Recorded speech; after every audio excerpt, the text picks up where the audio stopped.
호르몬을 분비하는 기관과 역할에 대해서 정의를 할 텐데요. 호르몬을 분비하는 기관을 우리가 앞에서 뭐라고 배웠다? 그렇죠. 내분비샘이다. 우리가 이런 호르몬을 분비하는 내분비샘은 분비하는 관이 없기 때문에 주변 모세혈관으로 호르몬을 만들어서 내보내는데요. 이런 내분비샘 중에서 가장 중요한 것부터 해볼게요. 첫 번째 뇌하수체. 이 뇌하수체는 위치가 지금 이렇게 뇌에서 중추신경에서 여기가 지금 어디에 해당되냐면 간내에 해당되거든요.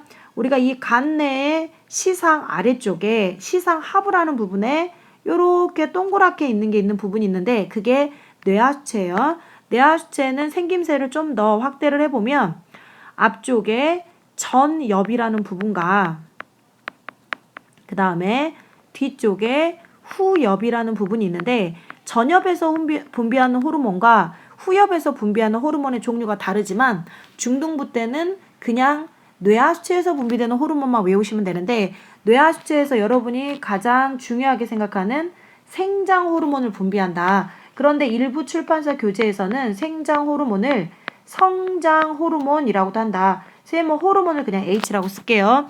그럼 생장 호르몬은 뼈하고 무엇의 생장을 촉진한다? 그렇죠. 근육의 성장을 촉진한다.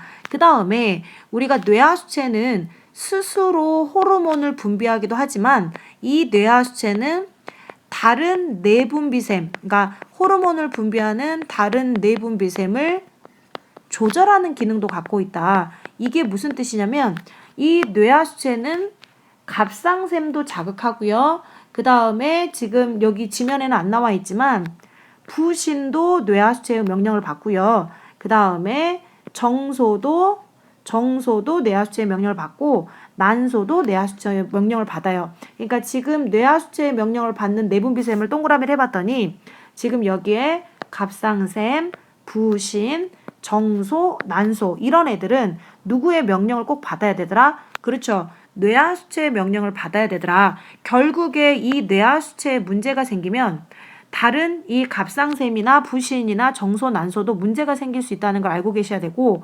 특이하게 뇌하수체의 명령을 안 받는 애가 있습니다. 걔가 누구다? 이자다. 이자는 뇌하수체의 명령을 안 받죠. 그런데 이 이자는 되게 특이한 게 얘는 호르몬을 만드는 뭐도 된다고요, 선생님이? 호르몬을 분비하는 내분비샘도 되고 그 다음에 이자액이라는 소화액을 분비하는 뭐도 된다? 그렇죠. 외분비샘도 된다는 거 꼭 기억하시고 이자는 누구랑 상관이 없다? 그렇죠. 이자는 뇌하수체의 조절작용이랑 상관이 없다는 거죠. 그런데 이 지금 뇌하수체는 그래서 갑상샘을 자극해요. 갑상샘 자극 호르몬을 분비해야지만 드디어 누가 갑상샘이 티록신이라는 호르몬을 분비하고 또 뇌하수체가 이 부신을 자극해야지만 부신에서 또 호르몬을 만들기 시작하고 뇌하수체가 정소를 자극해야지만 정소에서 테스토스테론이라는 남성의 2차 성징을 나타내는 호르몬을 분비한다는 거, 또 뇌하수체가 난소를 자극해야지만 에스트로겐이라는 여성의 2차 성징과 관련 있는 호르몬을 분비한다는 거죠. 그럼 결국에 만약에 2차 성징에 문제가 생겼다. 2차 성징에 문제가 생겼다는 얘기는 우리가 이런 정소나 난소를 우리가 생식샘이라고 하거든요. 즉 생식샘에 이상이 생겼다. 결국 누구도 이상이 생겼다라는 것까지 고려를 해줘야 되냐면 뇌하수체에도 문제가 있는 거구나 라는 거를 알고 계셔야 돼요. 왜냐하면 이 생식샘은 누구 명령을 받기 때문이다. 그렇죠.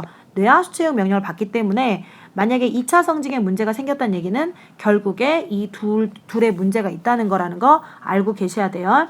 그 다음에 우리가 이 생장 호르몬 말고도 뇌하수체는 여러 가지 분비샘을 자극하는 호르몬을 분비하고 그 다음에 그에 더불어서 항이뇨 호르몬이라는 걸 분비하는데 항이뇨 호르몬은 콩팥에서 수분의 재흡수를 촉진한다. 즉 수분을 자꾸 흡수해 가죠. 그럼 이 항이뇨 호르몬이 자꾸 수분을 흡수하면 우리가 예상되는 결과는 오줌량이 감소하는 결과가 있어요. 오줌량이 감소하고 혈액 속의 혈액 양이 늘어난다는 거. 그러면 우리가 이 항이뇨 호르몬은 방금 선생님이 항이뇨 호르몬의 분비량이 증가하면 무슨 일이 일어난다 그랬냐면 몸으로 수분을 제흡수를 촉진하기 때문에 무슨 양이 줄어든다? 오줌량.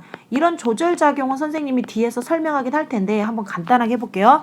오줌량이 줄어들고 혈액 속에 물의 양이 많아지면 결국에 피의 양이 많아진다는 얘기니까 혈압이 증가해요.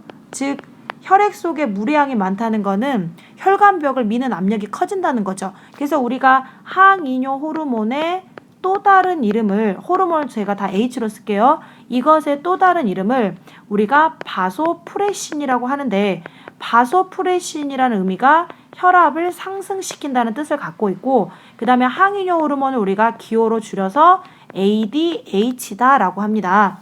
그래서 뇌하수체에서 분비되는 호르몬을 반드시 외워야 되는데, 일단 생장 호르몬, 그 다음에 무슨 자극 호르몬. 그런데 이 뇌하수체가 자극할 수 없는 곳이 어디다?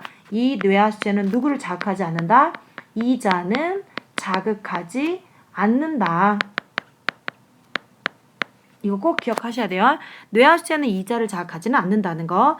그 다음에 두 번째로 우리 사람의 목에 이렇게 나비 넥타이 모양으로 무엇이 존재하냐면 갑상샘이라는 내분비샘이 있는데, 이 갑상샘에서 티록신이라는, 이 티록신을 일부 학교 선생님은 갑상샘에서 분비하는 호르몬이기 때문에 무슨 호르몬이라고 하냐면 갑상샘 호르몬이라고 해요. 이 갑상샘 호르몬을 분비하면 굉장히 중요하죠. 세포호흡을 촉진한다. 즉 세포호흡으로 우리 몸에서 뭘 만드는데요? 그렇죠. 에너지를 만들 수 있게 해주는 거죠. 그래서 체온도 조절해주고 여러 가지 몸에서 일어나는 물질 대사를 조절한다. 그런데 이 갑상샘 호르몬인 티록신은 주성분이 뭐가 되냐면 미역이나 해조류에 많은 주성분이 아이오딘이에요. 그런데 이 아이오딘이 방금 쌤이 어디에 많다 그랬냐면 미역이나 다시마 같은 해조류에 많다 그랬죠. 그러면 예전에 엄마가 아기 낳았을 때 양분이 많이 필요하니까 뭘 많이 먹었어요? 미역국을 먹은 이유가 그것 때문이다. 그 다음에 이자로 넘어갈게요. 이자는 여러분들이 호르몬의 조절작용에서 서술형 주관식으로 나올 수 있기 때문에 나중에 다시 한번 자세히 설명할 텐데, 이자는 글루카곤이라는 호르몬과 인슐린이라는 호르몬을 둘 다 분비할 수 있는 내분비샘이다. 이렇게 나뭇잎 모양으로 생겨있는 이 부분이 뭐다? 이자다. 그런데 이자는 글루카곤은 혈당량을 증가하는 역할을 하고, 인슐린은 여러분이 잘 알고 계시죠? 혈당량을 감소시키는 역할을 한다. 하나는 증가시키고 하나는 감소시키는 이런 작용을 선생님이 전에 설명할 때 무슨 작용이다 라고 했냐면 이거를 기량작용이라고 했습니다. 길항작용. 요거 알아두시고요. 그 다음에 부신으로 갈게요. 부신은 그림에서도 보여지듯이 콩팥, 즉 콩팥을 우리가 요 신장, 콩팥이죠. 신장에 부수적으로 붙어있다. 즉 엑서설이다. 그래서 우리가 이런 애들을 뭐라고 부르냐면 부신이다 라고 부르는데, 이 부신은 아드레날린이라는 호르몬을 분비해서 혈당량을 증가시키고, 이 아드레날린도 뭐를 증가시킬 수 있냐면 혈압을 상승시킬 수가 있는데, 우리가 이 아드레날린의 또 다른 이름이 두 가지가 있어요. 하나는 아드레날린을 에피네프린이라고도 하고, 또는 스트레스를 많이 받으면 나온다. 그래서 우리가 이 아드레날린을 스트레스 호르몬이라고도 합니다. 그래서 지금 각 선생님이 이런 생식샘, 정소, 난소도 마찬가지고 각 내분비샘의 어떤 역할들에 대해서 지금 좀 전에 다 간략하게 설명을 했고요. 여러분들은 이 그림이 시험에 잘 나오기 때문에 암기를 하셔야 된다는 거 알아두시고요. 그런데 이런 호르몬들은 너무 과다했을 때는 과다증과 부족했을 때는 결핍증이 있거든요. 그런데 우리가 간단하게 알아볼게요. 생장 호르몬이 과다하다. 그럼 생장 호르몬이 과다하면 거인증이나 말단비대증. 말단비대증은 선생님처럼 성인이 되었을 때, 그러니까 더 이상 성장기가 아니죠.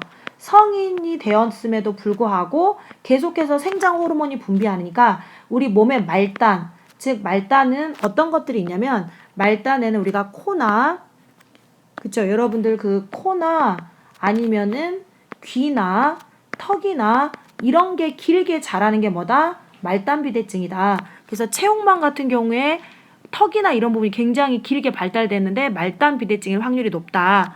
그 다음에 생장 호르몬이 결핍되면 소인증이라 그래서 굉장히 키가 작죠. 그래서 이런 것들이 다 호르몬의 결핍증이라는 걸. 그 다음에 지금 티록신은 갑상샘에서 분비되는 중요한 호르몬인데 이게 만약에 과다한 것부터 설명할게요. 너무 과다하면 갑상샘 기능 항진증 또는 우리가 무슨 병이라고 하냐면 바제도병이라고 그래서 이게 너무 과다하면은 체중이 급감합니다. 그러니까 엄청나게 체중이 감소하고요. 그러니까 살이 빠지니까 좋은 거라고 생각할 수가 있는데 안구가 눈알이 돌출된다는 거. 그러니까 이게 너무 과다하면은 그 몸에 있는 우리 영양소를 다 분해해서 써버리기 때문에 그 다음에 이 티록신이 결핍 갑상샘 비대증이라고 있어요. 갑상샘 비대증 또는 크레틴 병이라고도 하는데 이런 그 목 부분에 갑상샘이 있는 부분이 부풀어 오르는 병이 생긴다는 거. 그럼 이 갑상샘 비대증에 걸리면 굉장히 모든 것들이 그러니까 신체적으로나 정신적으로나 모든 것들이 뭐하다? 굉장히 기능이 부진하다. 그러니까 정신적으로는 좀 더 약해지고 생식적으로도 불임이 되거나 신체적으로도 안 큰다는 거. 그래서 요거 알아두시고요. 그 다음에 이제 여러분들이 흔하게 알고 있는 이자의 그 당뇨병 있죠. 이거 되게 주의하셔야 돼요. 이 당뇨병은 혈당량을 감소시켜야 될 인슐린이 잘 들으셔야 돼요. 인슐린이 부족했을 때 당뇨고요. 그 다음에 글루카곤은 너무 많았을 때 당뇨라는 거.